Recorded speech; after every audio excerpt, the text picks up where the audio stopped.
চলো বন্ধুরা, আজকে 3 পিস সলিড চিকেন নিয়ে আমি একটা নতুন রেসিপি বানাচ্ছি।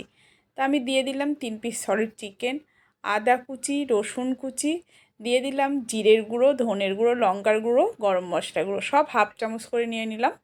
এইবার দিয়ে দিলাম স্বাদের জন্য লবণ। এবার একটা মিক্সিতে পেস্ট করে নেব। তো পেস্ট আমার হয়ে গেছে। এটা রুটি, পরোটা, ভাত সবের সঙ্গে যাবে। দুর্দান্ত খেতে হয়। একবার অবশ্যই ট্রাই করে দেখবে, মন দিয়ে দেখে নাও। এবার দিয়ে দিলাম সর্ষের তেল, দিয়ে পেঁয়াজটা দিয়ে সিদ্ধ সিদ্ধ করব পেঁয়াজটা। এবার এগুলো এরকম বড়ি বড়ি করে নেব চিকেনটা। এরকম করে বসিয়ে দিলাম, দিয়ে এবার চাপা দিয়ে দেব। চাপা দিয়ে সিদ্ধ হতে দেব। এবার সিদ্ধ হোক, এই মিনিট 5 মতো সিমে আছে। এদিকে কাঁচা রসুন আর কাঁচা লঙ্কা, এটা বেশ থেতো মতো করে নেব, মানে ঠিক পেস্ট নয়।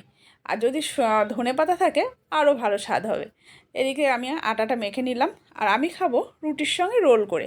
তার জন্য 4টে রুটি বানিয়ে নেব। আর এদিকে হয়ে এসছে। এবার দিয়ে দিলাম ওই রসুন আর কাঁচা লঙ্কা থেতোটা, দিয়ে আর একবার নাড়াচাড়া করে আবার সিমে আছে মিনিট 5 মতো ঢাকা দিয়ে দেব। তা চলো এবার রুটিটা বানিয়ে নিই। 4টে লেচি কেটে নিয়েছি। আমরা দুজন দুটো দুটো করে খাবো, রাতের খাবার। তো এই দেখো রুটি হয়ে গেল, এর ভেতর রোল করে এবার খেয়ে নেবো। একবার অবশ্যই ট্রাই করো। বাই।